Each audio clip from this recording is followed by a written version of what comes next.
kaya ko lang pag-uulo ng ni ako bubon.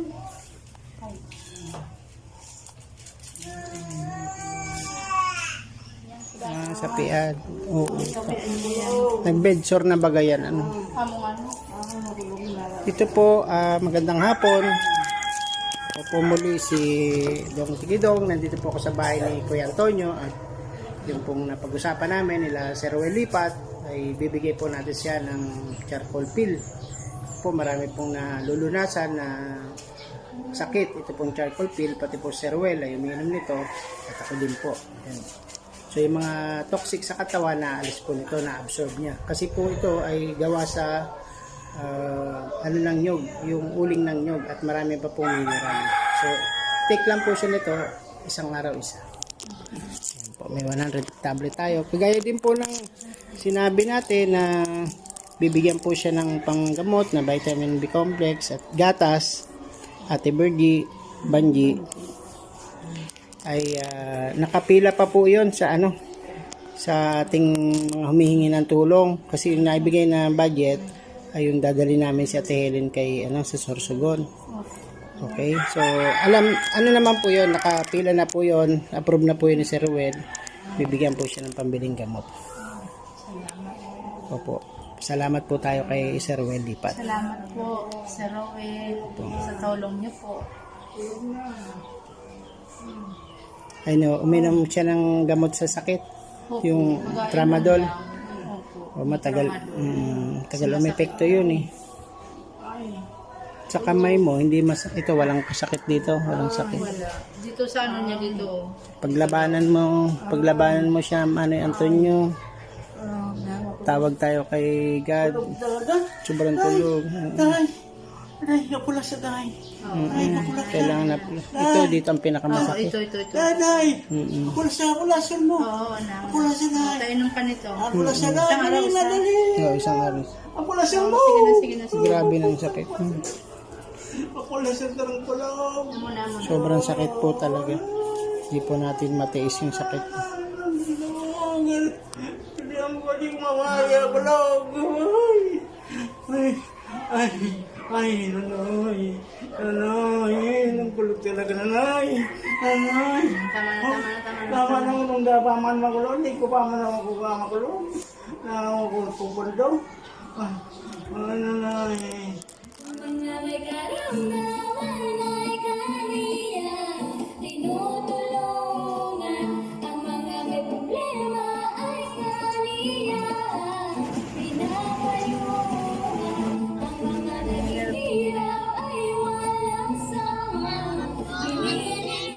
Suportahan po natin Dong Tigidong, member po ng Team Malasakit na wala po rin sawang tumutulong sa ating mga kababayan. Suportahan niyo po Dong Tigidong.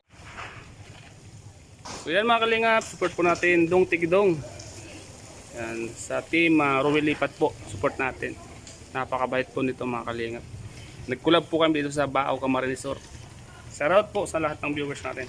Starax po, salamat po. Good morning po mga ka-Team Ruel Lipat, kapuso. Dito po muli tayo sa bahay ni Lolo Antonio at tumingi po tayo ng update. Kumustahin po natin siya. Ano bang kalagayan niya ngayon? Sapagkat yung nakaraan natin siyang pinuntahan ay nakalugmok po siya, kahiga. Dahil nga po masakit ang mga joints niya sa tuhod, sa pigi, may sugat siya dahil sa bedsore at matagal siyang naratay sa hospital, mahigit 1 buwan. Ayun ay nagpapagaling siya dito. Tignan po natin dahil nakaraan po ay nagbigay tayo sa kanya ng gamot. Ang Team Ruel Lipat po ay nagbigay ng tramadol at yung pong adult pampers. Tignan po natin at i-follow up ano po ang update at progress ng kanyang paggaling. Binigyan din po natin siya, maalala ko po yung charcoal pill. Yan po ay isang mabisang pang detox ng katawan. Ayan. Papalis po yan ng mga toxins sa ating katawan. Yung pong sakit po na ating Lolo Antonio ay gout. So yun po ang tingnan natin kung ano na, kumusta na. Ayan. Share natin siya guys dito po. Kumustahin natin ang ating Lolo Antonio. Ito po yung bahay nila. Lolo Manoy Antonio, good morning. Kumusta ka na? Pinapakamusta ka po ng aming team leader. Natutulog pa Lo Antonio, Manoy. Natutulog pa po si Manoy Antonio, mukhang napagod. Pero makita niyo po, nakatagilid na siya. Naililiko niya na rin yung kanyang tuhod. Yung nakarampong na silip ko siya ay nakaupo siya dito. Manoy, natutulog pa? Pahinga na muna. At pinapalo po tayo, kinukumusta po ni Sir Rowel Lipat. Ano na po ang progress? Kamusta na po? Kasi po kayo po isinama niya sa prayer ng church nila sa Southern Carolina. Kaya po magsalita? Kaya pa? Manoy, kaya magsalita? Kaya? Kaya niya na magsalita? Normal na? Dati man normal. Dati naman. Pero ano po ang progress? Hindi na po ba ganun kasakit? Yung tuhod nyo pag nagagalaw. Okay na.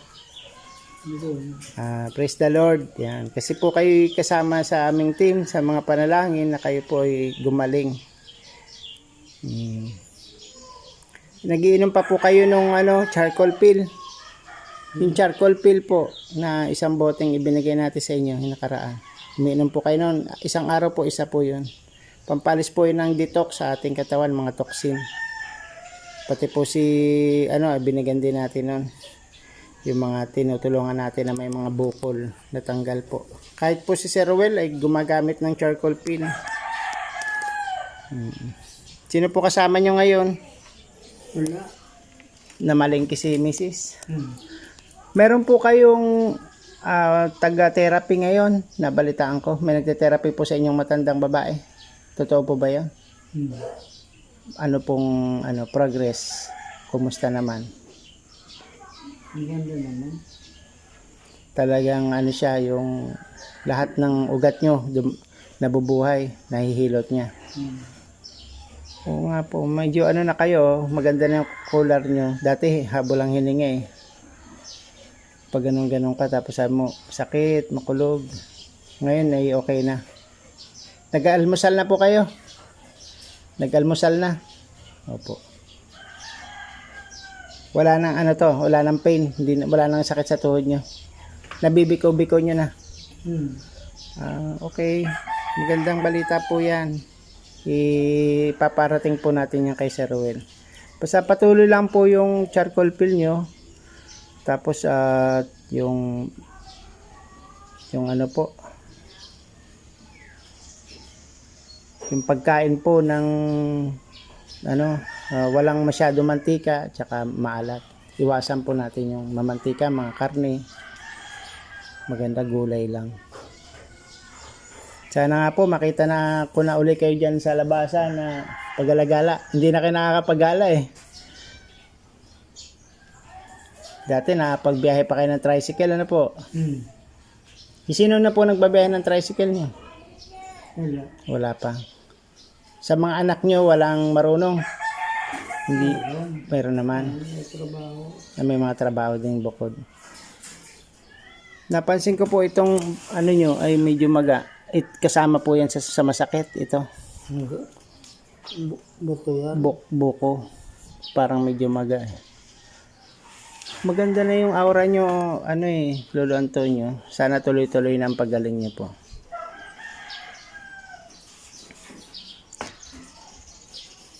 So, ngayon hindi na kinainom ng tramadol kasi sa pain lang yun eh. Huwag na muna yun. Baka maano naman ang kidney nyo yan pag nasobrahan. Pampaalis lang po yun ng kirot. Ayan.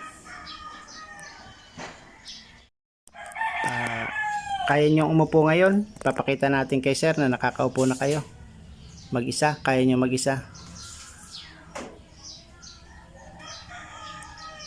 Dahan-dahan lang.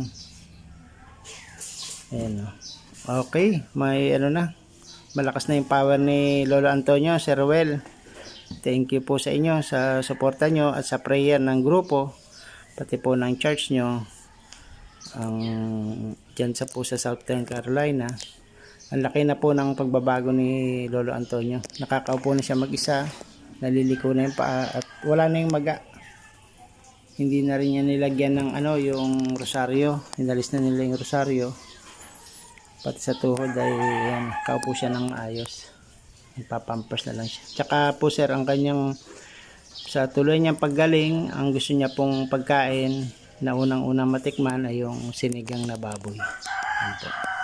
Yan sir, at mula po dito sa Baaw, Camarines Sur, sa kanilang lugar sa Salvacion, Zone 3, dito po si Dong Tigidong ay nag-uulat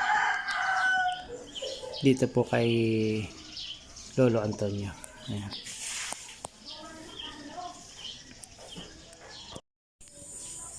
Ano pong dahilan bakit ayaw niya ng pa-therapy? Wala na akong bayad. Kasi po medyo costly, mahal yung bayad sa kanya. 500 na wala nang discount, hindi siya nagbigay ng discount. Pero kung okay na naman yung namamatian nyo, kahit siguro si Mrs. na lang yung magmasad sa inyo paggabi o paghapon, kung hindi na kaya ng pambayad. Ayun po, Sir Ruel, ang palang balik po dito ng taga-therapy niya ay Sabado. Pero ayun, iipon pa sila kung magkakaroon pa ng pambayad kasi 500 po ang singil kay Lolo Antonio. Sa Sabado daw po ang dating nila dito sa Salvacion, yung para-therapy na matanda.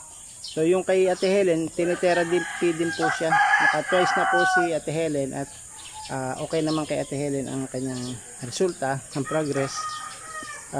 Samantalang kay Ate Helen ay 300, ibinigay po ng 300 kasi nga po solo lang po si Ate Helen, wala namang hanap buhay, wala pong sumusuporta, kaya po yun lang, naibigay naman po ng 300 sa kanya. Yun po, ngayon po pupunta naman po tayo dito kay Ate Helen at kumustahin ano po ang progress ng kanyang karamdaman. See you!